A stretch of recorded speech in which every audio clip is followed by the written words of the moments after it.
¿Puede favorecer la empatía que genere una persona en su capacidad de hablar en público, sobre todo en su capacidad de comunicar a ese público?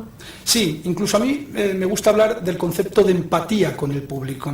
La empatía, a mi juicio, se conforma por dos elementos.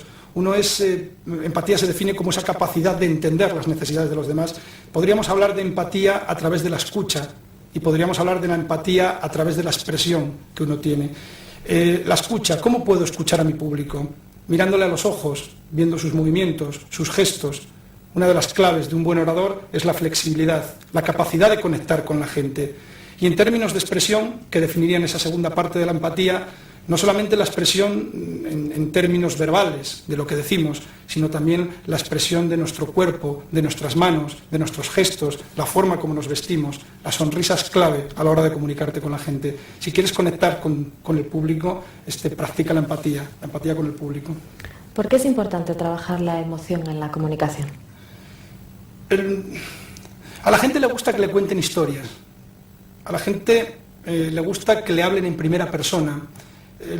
Un buen comunicador lo que tiene que ser capaz es de captar la atención de su público. ¿Cómo captas la atención del público? Hablando desde la emoción, hablando desde este yo interior, contando tus propias vivencias. Las historias que parten de la emoción son mucho más impactantes. Si tu emoción puede distorsionar el mensaje que estás lanzando, lo que te invito es a que no hables, porque si estás hablando desde la emoción probablemente se te notará. Hay que llegar al corazón de las personas cuando hablamos con ellas. Yo creo que es la manera de captar su atención, es la manera de involucrarlos en nuestro discurso y que realmente nuestro discurso llegue a calar en ellos. Yo diría que son 5 las claves de la comunicación. Un único y gran mensaje, ser capaces de transmitir un único y gran mensaje.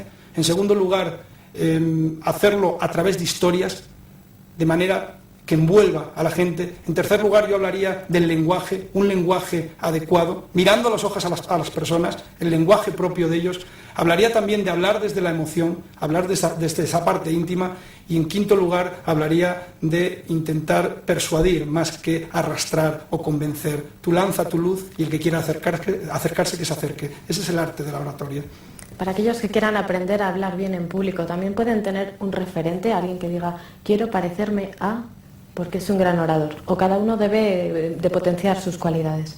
Sí, yo creo que sobre todo lo que tenemos que trabajar son nuestras propias fortalezas. A mí me gusta trabajar el desarrollo de la habilidad de comunicarnos en público desde las fortalezas. Si eres bueno en términos de vocabulario, si tu lenguaje es espontáneo y natural, si tienes una buena comunicación no verbal, si te gusta contar historias, anécdotas, practica eso. La naturalidad yo creo que es uno de los elementos claves de cualquier comunicador, el ser natural. Muchas veces me preguntan, pero yo es que cuando soy natural no me comporto así. Hombre, es como cuando me dicen, es que la clave para hablar en público es ser simpático. Es que yo no soy simpático. Pues tendrás que aprender a ser simpático, tendrás que aprender a comportarte de una manera formal, pero desde un punto de vista natural.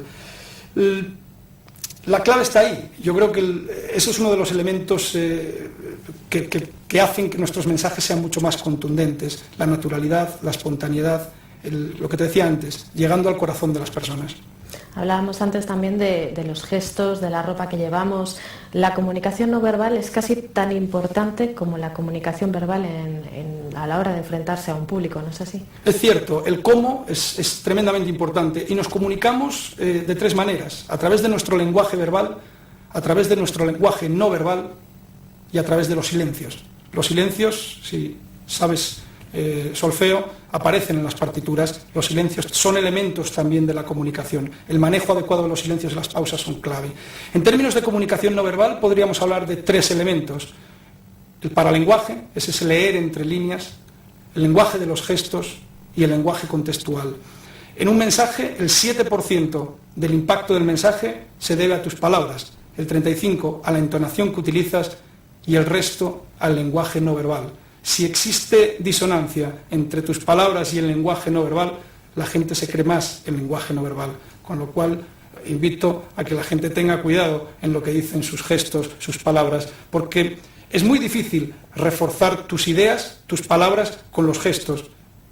Eso es muy difícil hacerlo, pero al menos lo que tenemos que pretender es que nuestros gestos no desvirtúen el mensaje que estamos lanzando. Claro, porque el objetivo realmente es que ese mensaje llegue al público, si no, no se produce la comunicación, ¿verdad? Efectivamente, todo mensaje, toda conferencia, todo discurso tiene que responder en 2 líneas a la pregunta de cuál es la idea principal que quieres trasladar. Ese es tu objetivo, trasladar esa idea. Si no consigues conectar con tu público, si no haces tu mensaje atrayente, si yo te pongo a tu disposición un cesto lleno de caramelos y te digo que elijas uno, seguramente elegirás aquel con el sabor que te gusta, pero sobre todo te fijarás en el envoltorio. Los envoltorios son claves. Todo discurso tiene 3 partes. Esto ya está inventado desde hace mucho tiempo por los griegos: el inicio, el desarrollo y el fin. Busquemos inicios impactantes, desarrollemos nuestro discurso y hagamos conclusiones impactantes. Discursos circulares, donde captemos la atención del público. Iniciemos nuestros discursos con una pregunta. La ironía no me gusta mucho, pero también puede captar. Mostremos alguna imagen. Son elementos que contribuyen a captar la atención del público. Desarrollemos el contenido y cerremos haciendo alusión al inicio de nuestra conferencia y tendremos gran parte del éxito de nuestro discurso asegurado. La ironía puede ser un recurso peligroso si no es bien interpretado, por lo menos. Efectivamente, esos son lo que yo llamo apuestas de alto riesgo. Es como el sentido del humor. Si te salen bien, probablemente estupendo, exactamente. Si te sale mal, te juegas la credibilidad y el resto del discurso. Y hay que tener muy en cuenta también la sensibilidad de los oyentes. No importa tanto lo que tú dices, sino lo que capta la gente. Lo que verdaderamente importa es lo que ellos entienden. Con lo cual tienes que estar muy pendiente de todos estos elementos que hacen de ti un buen orador. Y ya para terminar, Julio, vamos a sintetizar cuáles son los adjetivos claves para definir a un buen comunicador. A mi juicio son 4. En primer lugar, un buen orador debe ser una persona creíble, y la credibilidad se logra a través de la naturalidad, del conocimiento. En segundo lugar, yo hablaría de la conexión, la capacidad de conectar con la gente. Mira a la gente a la cara, mírale a los ojos, conecta con ellos, háblales en su propio lenguaje, cuéntales historias, escúchales. En tercer lugar, yo hablaría desde la naturalidad. La naturalidad es clave, la espontaneidad, que no está reñido con la preparación. Cuanto más nos preparamos, más posibilidades tenemos de ser naturales. Y en cuarto lugar, y para terminar, la concreción. Lo bueno, si breve, 2 veces bueno. Sin duda. Voy a hacer un inciso a eso que has dicho, porque sí que es importante llegar al público con un lenguaje que comprenda. Es decir, no se debe dirigir a un público con tecnicismos cuando ese público no es especializado. Y a veces eso no se tiene lo suficientemente en cuenta en los discursos, creo. Sí, estamos en una sociedad donde escuchamos poco, donde imperan normalmente los monólogos. A través de tecnicismos, a través de un lenguaje rebuscado. Seamos nosotros mismos. Si no usamos corbata normalmente, no pretendamos ir de traje y corbata, nos sentiremos incómodos. Si no utilizamos determinados términos, cuando hablamos en público, no los utilicemos. Seamos naturales, seamos nosotros mismos. Y la naturalidad, yo creo que es algo que a través de la práctica, volviendo de nuevo al principio, el secreto del que tú hablabas, se consigue sobre todo a través de la práctica, de la constancia. Pues muchas gracias, Julio Rodríguez, socio director de Abanda Consultores.